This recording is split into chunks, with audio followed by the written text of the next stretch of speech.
So today I'm going to try a new method of getting the truth across to both the Gentiles and the Jews. I already know that the Gentiles are not going to listen, are not going to believe, and I know that the Jews will believe when the Gog and Magog war takes place, as written in Ezekiel 39. It is written so, and you can look at it in verses 12 and onwards. But if you read the whole thing, you will clearly see that at that time both the Gentiles and all Israel will know Yehovah at that particular point in time. So I do not expect a lot of people to believe what I'm telling you today, even though I know it's the truth, okay?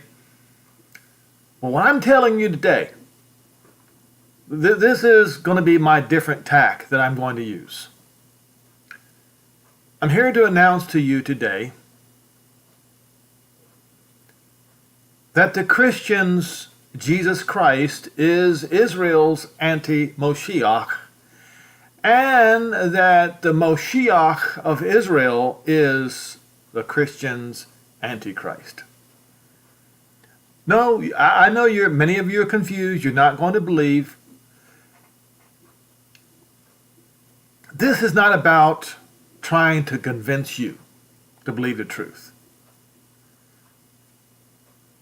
The peoples are only going to believe the truth when Yehovah saves all Israel from the Gentiles, and then at that time Israel will believe, and then the Gentiles will believe when Yehovah lays his hand upon the Gentiles and smashes them when they trespass upon his land to try to take control of it one last time. Read it in Look, it's as plain as day in Ezekiel 39. As plain as day. So, once again, I say Jesus Christ is Israel's anti-Moshiach, and Israel's Moshiach, whose name is Yehoshua, is the Christians' Antichrist.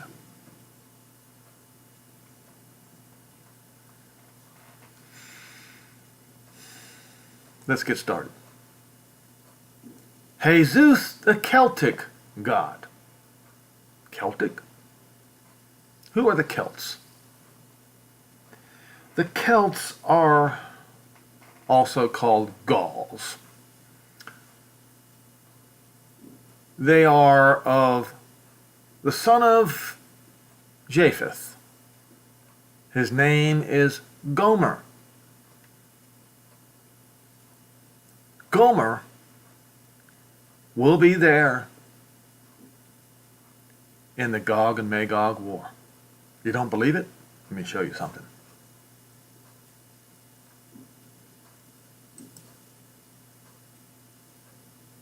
Where's my... There it is. I'm going to make a couple more of these. All right.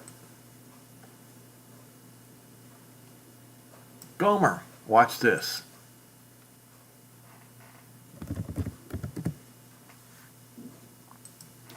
Ezekiel 39. We'll go 38.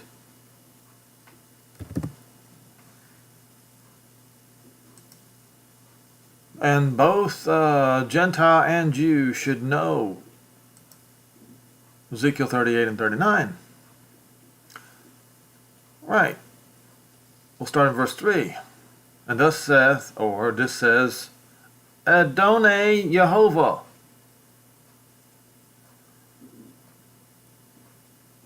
Gog, Rosh, Prince, Captain of Meshech and Tubal.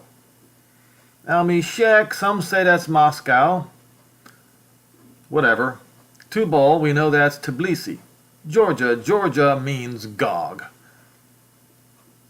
Gog means Georgia. So we're talking about up north of Turkey, but also Turkey, because Turkey would be considered a house of Togarmah today. I will cause you to return and put hooks in your jaws and bring you forth. And all your army, your Hesus, once again, whether that is horses or birds, warbirds, whatever time frame you're in, it applies. And put hooks in your jaws and bring you forth all your army, birds, and Parash, all of them clothed with all sorts of armor, a great company with bucklers and shields, and all of them handling swords. Iran, Cush, and Libya with them, with shield and helmet. And now we see Gomer. Gomer. Let's look up the children of Gomer.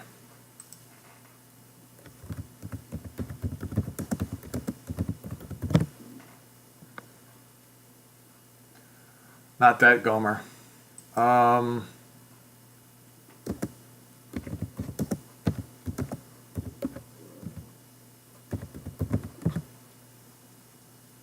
There we go. The sons of Gomer are Ashkenaz. That's in reference to much of the Germanic tribes, but not all of them. Riphath, these are the Gauls and the Celts. And of course the house of Togarmah is still in Turkey today. Gomer.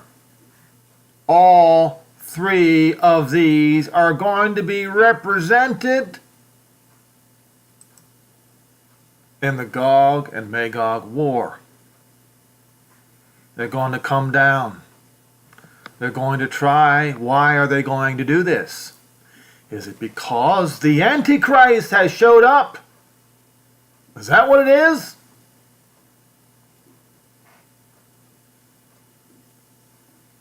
Shall come to pass that at the same time things will come into your mind, and you shall think an evil thought, and you will say, I will go to the land of unwalled villages. This is Hamlet. So this appears to, the land of Hamlets is North Israel, northern Israel. Okay? If you understand the people of the land of Israel right now. And I will go to them that are at rest and dwell safely, all of them dwelling without walls, having neither bars nor gates, to take a spoil and to take a prey, and to turn the hand upon the desolate places which are now inhabited, and upon the people that have been gathered out of the Gentiles. So this appears to be after all Israel has been gathered.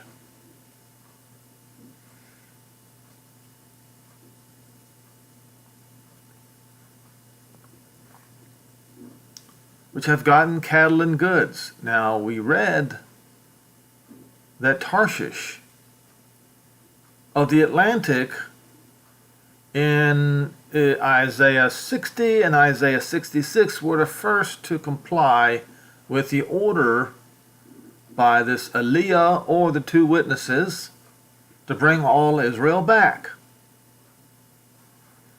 In Sheba, it says Sheba is going to bring their gold and silver. That would be this Sheba and Dedan. That would be, we would say, Saudi Arabia, or the Arabian Peninsula, probably.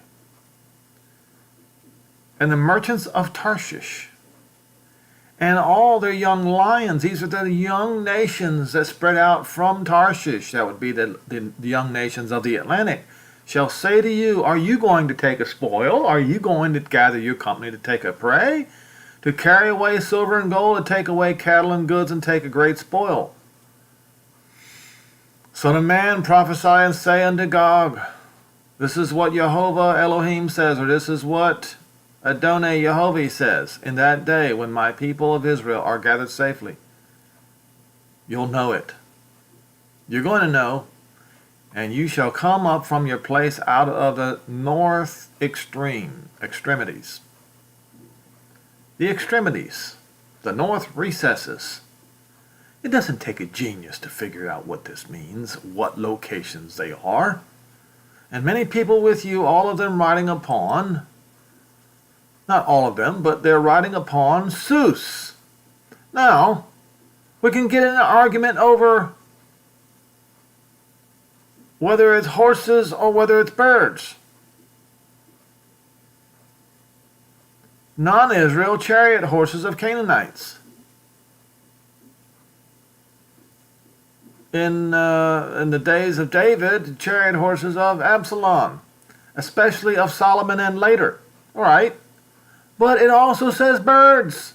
So let the definition apply where it applies. Fair enough.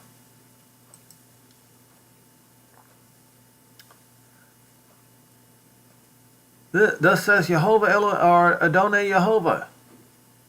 I spoke in the old times by my servants the prophets of Israel, which prophesied in those days that a time, a year, that I would bring you against them. That I would bring you. It shall come to pass at that same time that when Gog shall come against the land of Israel, says Adonai Yehovah, my fury shall come up in my face, for in my jealousy and in the fire of my wrath have I spoken. Surely in that day there will be a great shaking in the land of Israel, a great earthquake. Yoel 2, the last part. Yoel 3, it's all in there. That's those. What prophet was he talking about? Well, he was talking about Yoel, and he was talking about Isaiah. So that the fishes of the Mediterranean Sea, and the fowls of the sky, and the beasts of the field, and all the creeping things that creep upon the earth, and all the men that are upon the face of the land, will shake at my presence, and mountains shall be thrown down. We see in, I believe it was Zechariah 14, where the mountain is going to split in two, where the Mount of Olives is. And the steep places shall fall, and every wall shall fall to the ground.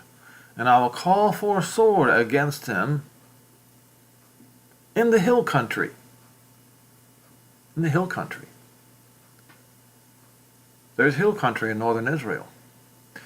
You can look in Hosea. It talks about the battle of Jezreel. Okay? Says Yehovah, or says Adonai Yehovah, every man's sword shall be against his brother. We look at that in Zechariah 14, and we see that this portends a probable nuclear exchange between the Gentiles. If we read Zechariah 14 carefully, it does appear to show that. And I will judge with pestilence, disease. He's going to hit him hard with a disease and with a plague of blood, and will rain upon him, his armies, and upon all the people who are with him, rain, hailstones, fire, and brimstone. This is how I will magnify myself and sanctify myself and be known in the eyes of many Gentile nations. All right.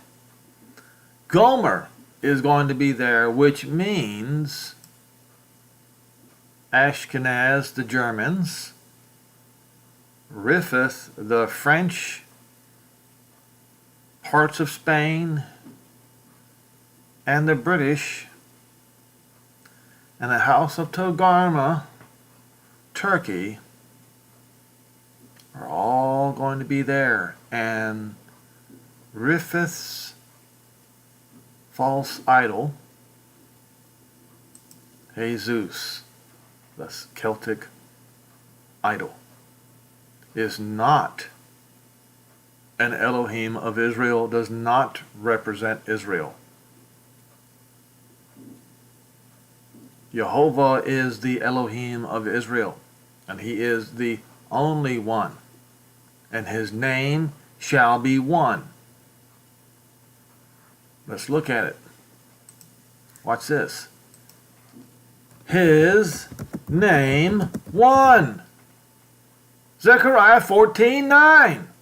His name shall be one name. There is no other name. Even the name of Israel's Moshiach has the name Yehovah in it. His name shall be one. Yehoshua means Jehovah's salvation, or Yehovah is salvation.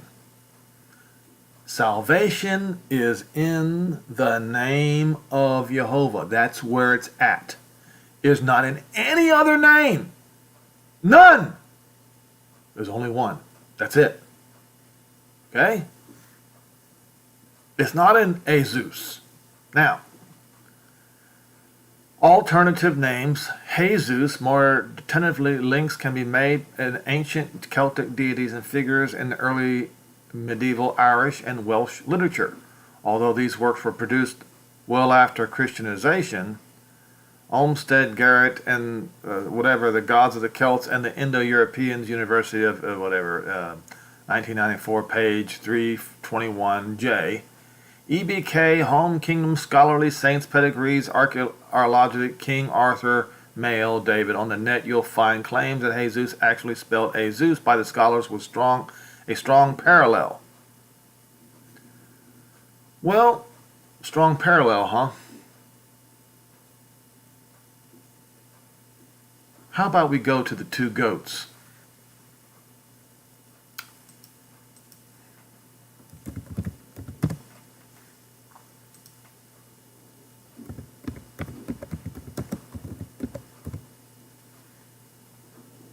Let's see. Wait a minute.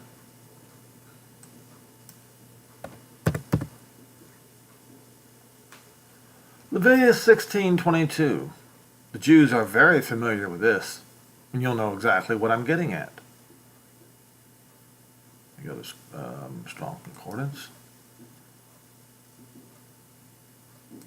16:22. You see, on the Day of Atonement, you see there are two goats. Let's see if I can find it. Here we go.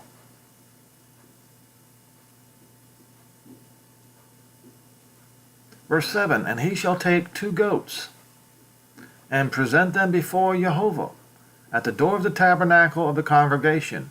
And Aaron shall cast lots upon the two goats, one lot for Yehovah and the other lot for the removal goat.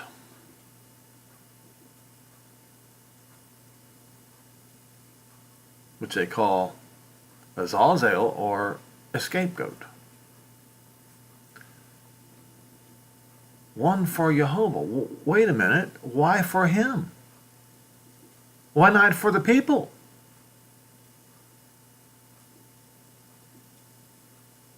You see, there are two goats. They appear to be exactly alike, but they're not. You see, folks, and we'll continue with this.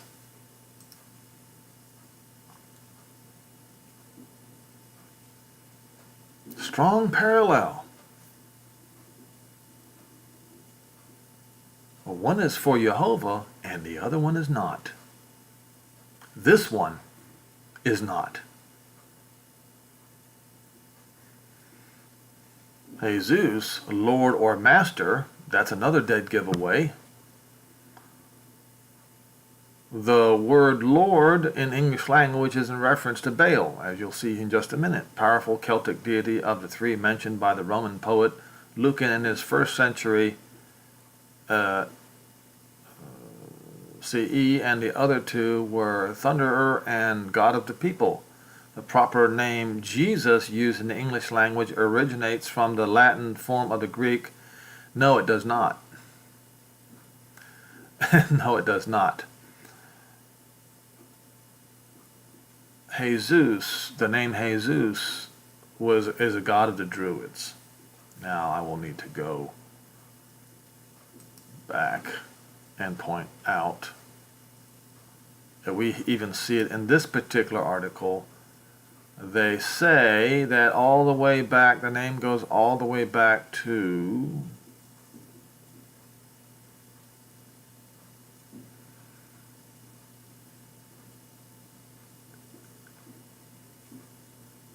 Krios. Okay, the crown, the Druid crown was not of thorns but of roses.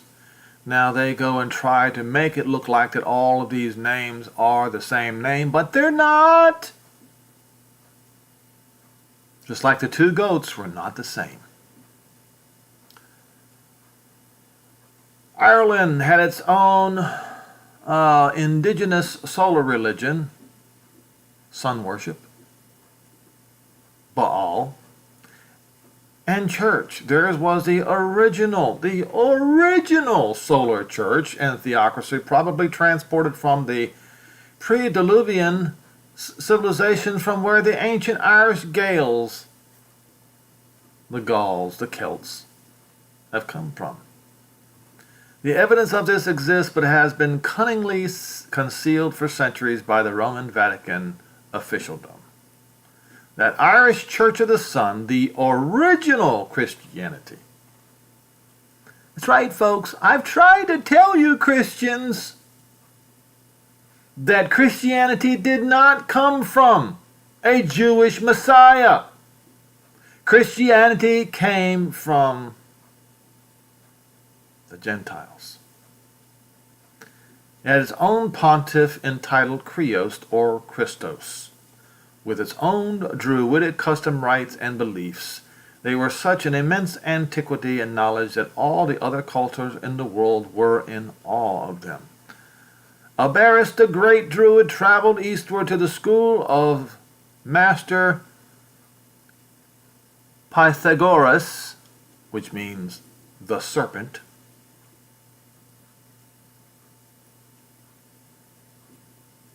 to bring what later would be referred to as a, in quotations, Kabbalistic instruction to the Hellenes, while other acolytes and priests from Ireland set up sacred colleges of wisdom throughout the world.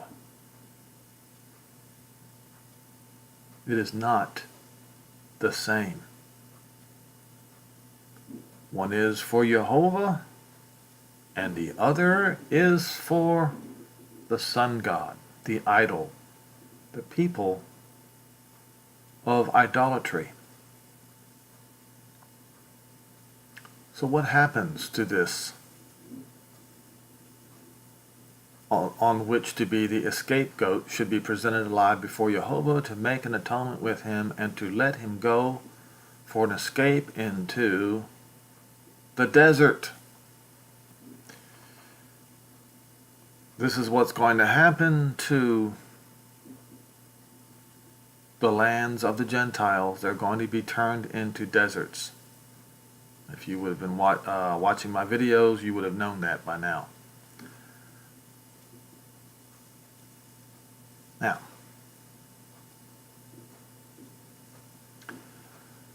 verse 15, then shall he kill the goat of the sin offering, which is for the people.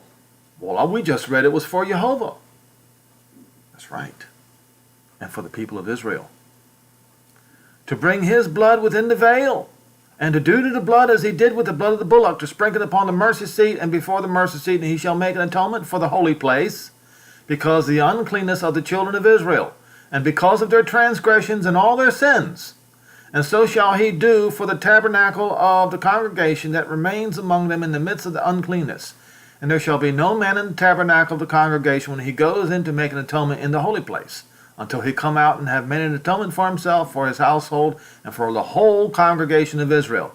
And he shall go out unto the altar which is before Yehovah, and to make an atonement for it, and it shall take the blood of the bullock and for the blood of the goat, and put it on the horns of the altar round about, and he shall sprinkle the blood upon it with his finger 7 times, and cleanse it, and make it holy from the uncleanness of the children of Israel. But what about the scapegoat? And when he shall make an end of reconciling the holy place. Now this, folks, Daniel 9. Is there any among you that can think deep enough to understand Daniel 9? Am I going to quote Daniel 9 in vain? Let's go look at it.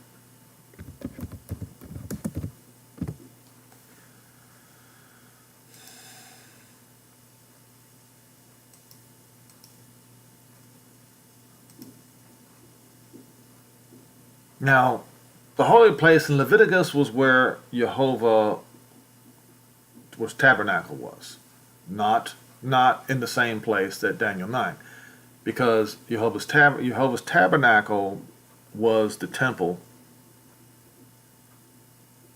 It was located in the temple, Solomon's temple, in Daniel 9. So let's make sure we get context here. Now, right here,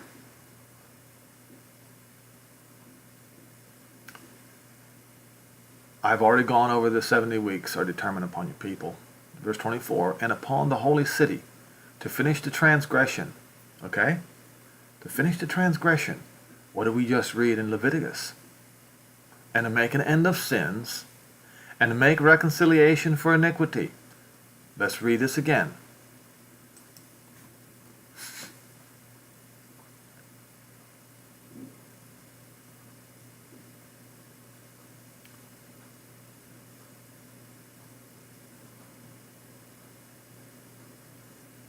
I'm getting ahead of myself. And when he shall make an end of reconciling the holy place, okay, reconciliation of the holy place. What was that? Daniel 9. To make reconciliation for iniquity, and to bring an everlasting righteousness, and a seal of the vision and the prophecy, and the anoint the Kodesh. Kodesh, that's the holy place.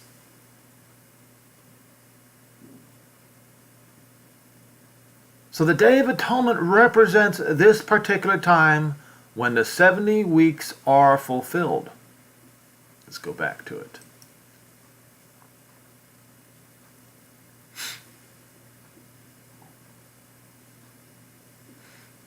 Now, once that is done, when he has made an end of reconciling the holy place and the tabernacle of the congregation and the altar, he will now bring the live goat.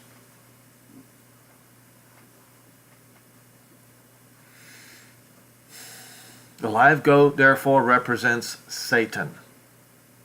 And Aaron shall lay both of his hands upon the head of the live goat and confess over him all the iniquities of the children of Israel. All the iniquities of the children of Israel are going to be laid upon Satan, the god of the Gentiles.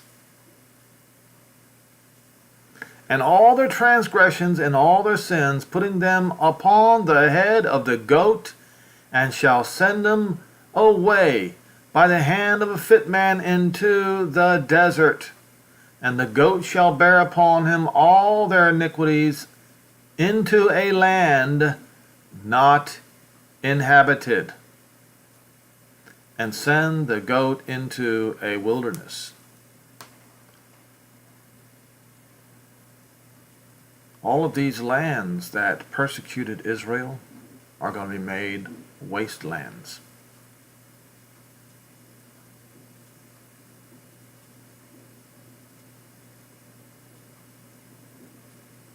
Rome especially is going to be a desert wasteland in the middle of the Mediterranean Sea. All right.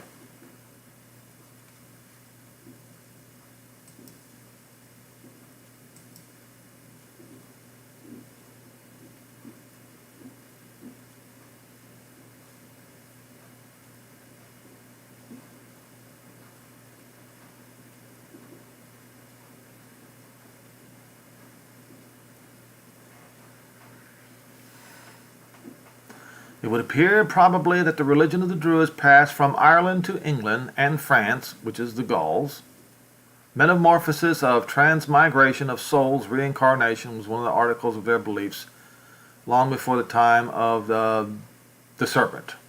It had probably been drawn from the storehouse of Atlantis, where it passed to the Druids, the Greeks, and the Hindus. Then it goes on and on and on, but I don't want to continue in this. We'll go look at this one. Hesus, the Druid sun savior.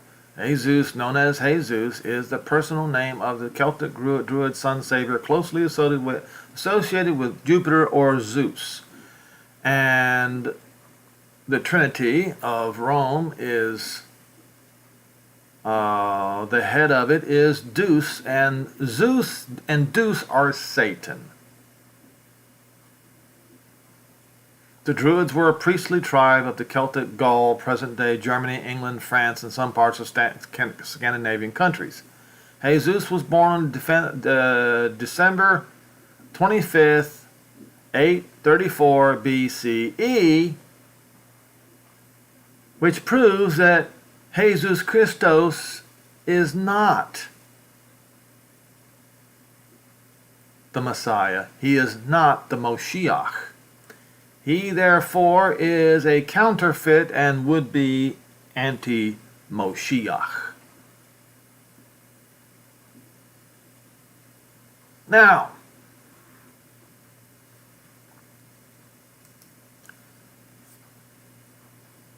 so every time you see these people use the word Christ, they're rejecting Israel's Moshiach for Jesus Krios, or Jesus Christos, the fake, the fraud, the counterfeit,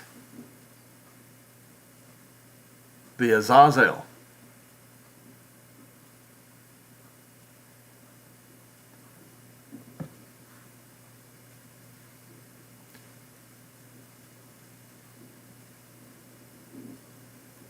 And the word God comes from gut, was also of Gaulish, or I should say the origins of Gomer. Gomer, a people who are going to come and fight against Yehovah, the Elohim of Israel, in the Gog and Magog war.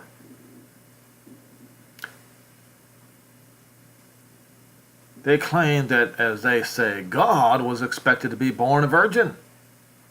The devil created prejudice against this. This is what this Cyril, in his 15th catechetical lecture, verse 11, by craftily preparing among idol worshippers fables of false gods, begetting and begotten of women, and this falsehood having come first to truth, as supposed it might be disbelieved, so now, since the true Christos, as they say, is to come a second time, the adversary taking occasion by the expectation of the simple, and especially of them of the circumcision. Look at what he does.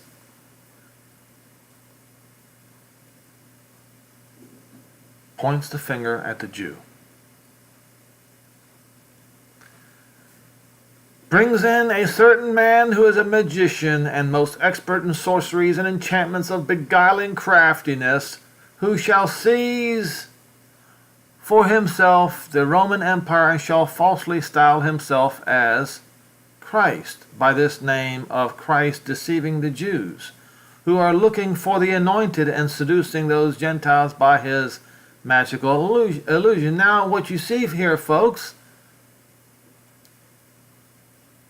there is a variance between the Jews and the Christians. Jews, rightly so, say Moshiach, and the Christians incorrectly use the term Christos. Moshiach is correct. Christos is the counterfeit.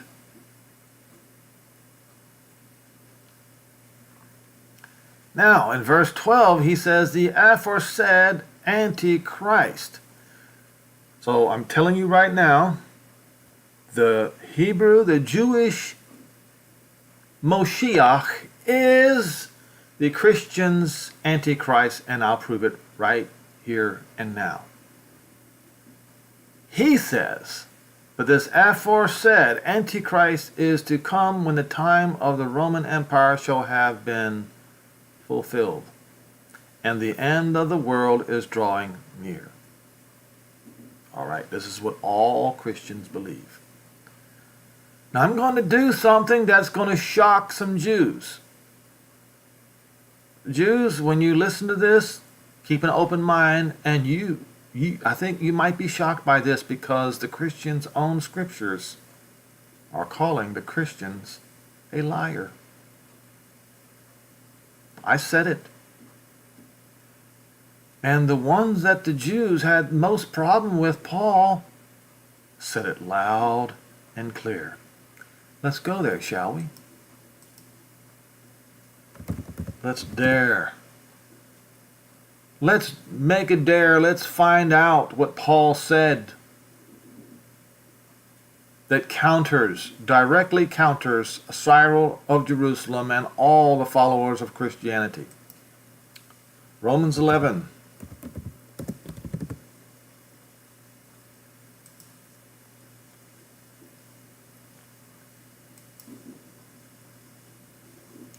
So, I'm going to stop right here.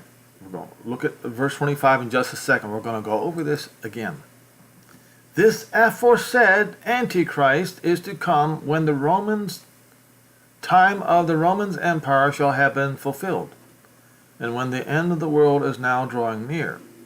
All right, so he says it's going to happen when the time of the Gentiles comes to an end. Right? The time of the Romans, whatever, time of the Gentiles comes to an end. And they say he's going to deceive the Jews who are looking for the Moshiach. That's what he says. Well, what does Paul say? Paul says exactly the opposite. He tells the Romans, who are not Christians, but followers of Yehoshua, I would not, brethren, that you should be ignorant of this mystery, lest you should be wise in your own conceits, that partial blindness has happened to Israel until the times of the Gentiles comes to the fullness, filling up, fulfilled. That's the end. The time of the Gentiles comes to an end. So if partial blindness has happened to Israel until the time of the Gentiles comes to an end, that means when the time of the Gentiles comes to an end, Israel will completely see. How are Israel's eyes going to be opened? By the Gog-Magog war.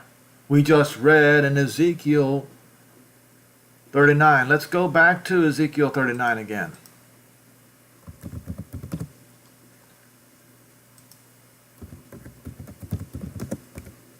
I think I was in Ezekiel 38.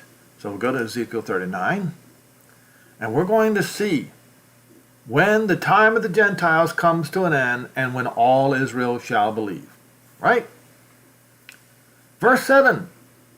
This is after all this takes place, and they're going to fall upon the mountains of Israel, and all the ravenous birds of every sort is going to be eating. And then a fire is going to be sent upon Magog, and those who dwell carelessly in the coastlands of the Mediterranean Sea, and they shall know Yehovah.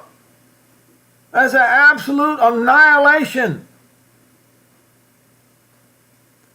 This is how my holy name is going to be made known in the midst of my people Israel. So Israel will no longer be blinded when the time of the Gentiles comes to an end. When does the time of the Gentiles come to an end? When they go into the land of Israel, they are defeated, and the great fire erupts on Magog and all the lands that came to invade Israel. A great fire on Magog and those that dwell carelessly in the coastlands. That would be in the coastlands of the Mediterranean Sea. Okay, so we see that that's what Paul is talking about right here. He said, when the time of the Gentiles comes to an end, Israel will see completely. So therefore, the time of the Gentiles coming to an end is the Gog-Magog war. Now, this is directly opposite of what this man says. He says, this aforesaid Antichrist is to come when the Roman Empire shall have been fulfilled. So what Cyril is saying, that Israel's Messiah is the Christian's Antichrist. You see. Then he goes to try to muddy up the waters in the book of Revelation here. But all you need to see is this right here. You see that this is the great lie that Cyril used to deceive all Christianity, and they all believe this. We just read. Oh, wait a minute. Hold it. I almost left out the best part.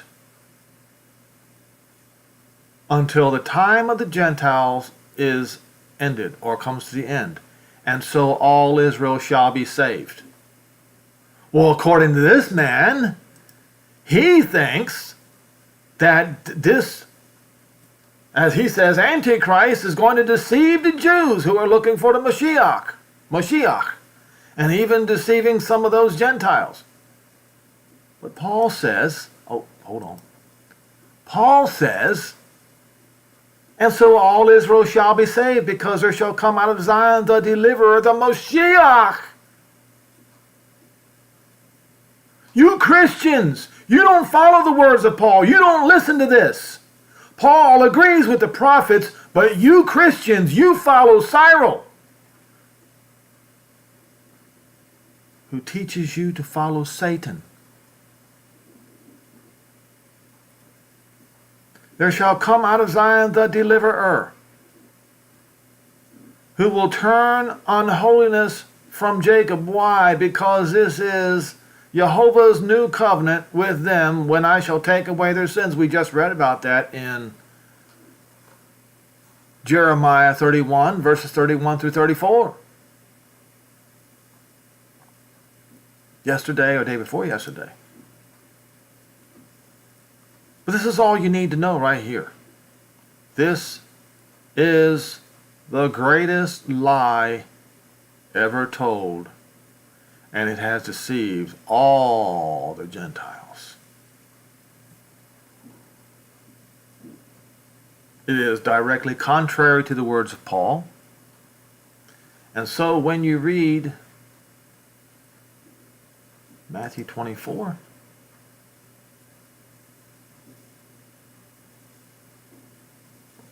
actually, I think I'll go to Luke 21.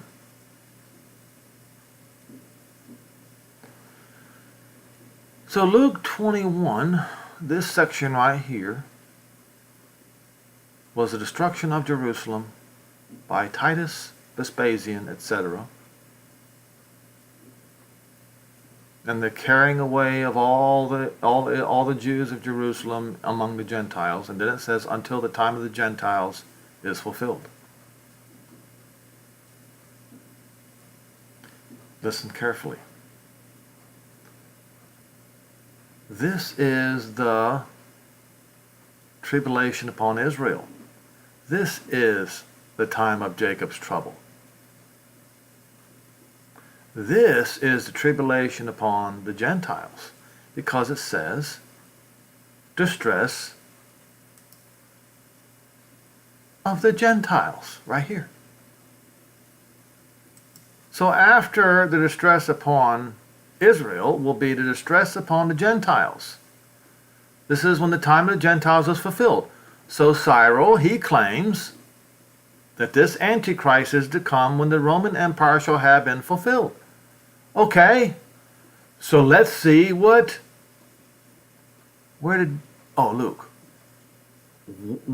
Who comes next? After the time of the Gentiles is fulfilled, there shall be signs in the sun and the moon and the stars and upon the earth, Tribulation upon the Gentiles, with perplexity and the waves and the seas roaring, men's hearts failing for fear, for looking after those things which are coming upon the earth. For the powers of heaven shall be shaken, and then they shall see the Son of Man coming in a cloud with great power and great glory. And that is proof. Hold on, I'm not done yet. And when these things shall come to pass, then lift up your heads, look up, lift up your heads, for your redemption draws nigh. So now, what we see here is, we'll go and look at Matthew 24, and it says, after Israel's tribulation, this is the next tribulation. The sun shall be darkened, and the moon shall not give her light, and the stars shall fall from heaven, and the powers of heaven shall be shaken. And then shall appear the sign of the Son of Man in the sky, and then shall all the tribes of the earth be cut off. This is, by extension, the Gentiles. And they shall see the Son of Man coming in the cloud of the sky with power and great glory. And he shall send his angels with the great sound of a trumpet, and they shall gather together his elect from the four winds, from one end of the sky to the other. Who are the elect? Since the Christians refuse to read Romans 11, I want all you Jews to read Romans 11 with me, and let's find out the answer to who the elect is. Does Paul agree with Isaiah 45 and verse 4 or not? Actually, let's do this. Let's go then to Israel, mine elect. Yeah, it's Isaiah 45 and verse 4. Here's what it says. For Jacob my servant's sake, and Israel my elect. All right? Let's see if Paul agrees.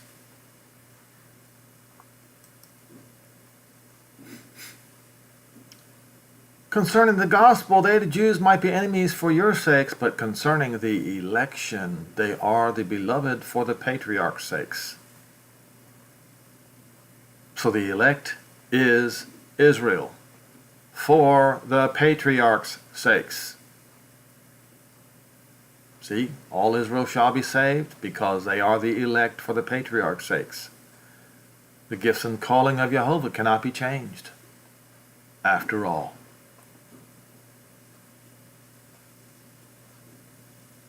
So the elect that are going to be gathered from the four winds, from one end of the sky to the other, that is Israel. This great sound of a trumpet is spoken of in Zechariah 9.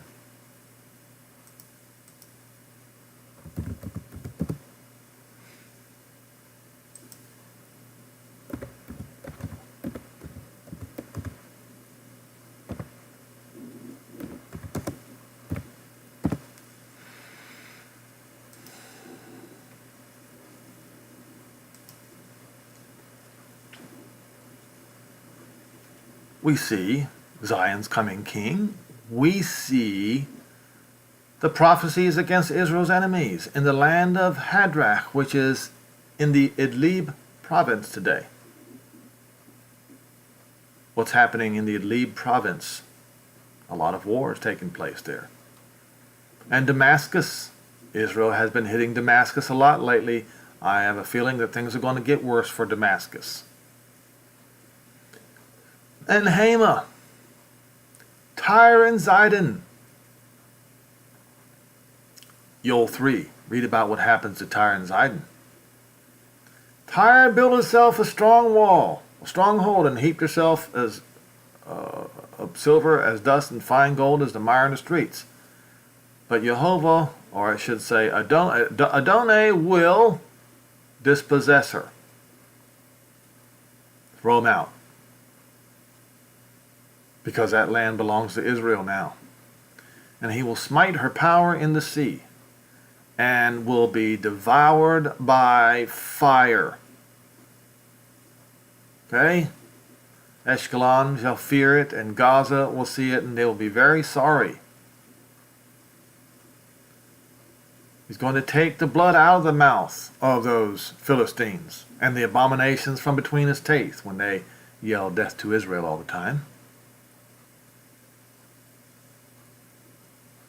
He says at that time he's going to encamp about his house. That would be the holy place. That's what, when the holy place is going to be reconciled.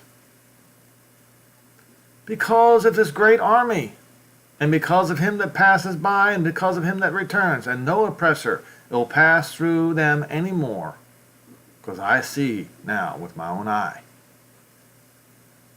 So the time of rejoicing, O daughter of Zion, shout, O daughter of Jerusalem, because your Melech comes to you. He is just, having salvation, lowly riding upon a donkey, upon the foal of a donkey. All right, we'll go down here where I was looking for, so I don't miss it here. This is going to be there, a great war between Israel and the sons of Greece, the sons of the Hellenes, Western civilization. Yehovah will be seen, and his arrow shall go forth as lightning.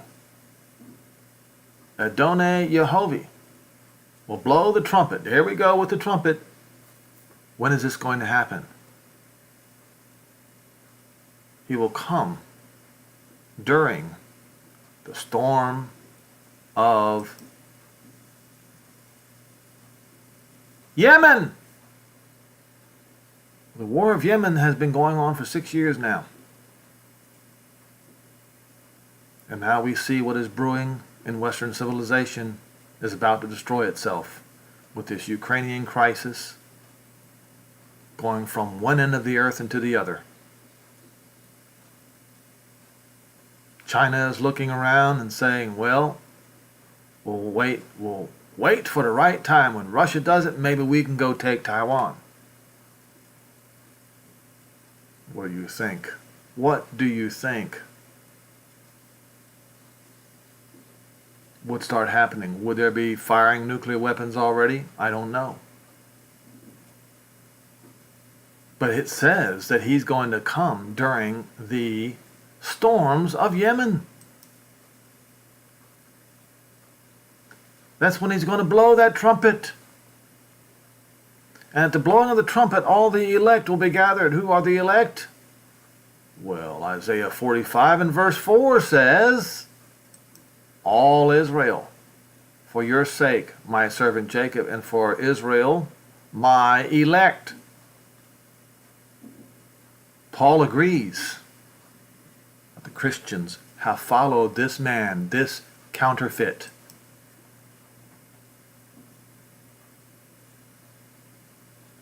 Now you know. Now you know that Israel's Moshiach, Yehoshua, is the Christian's Antichrist. Now you know the truth between the counterfeit and the real Moshiach.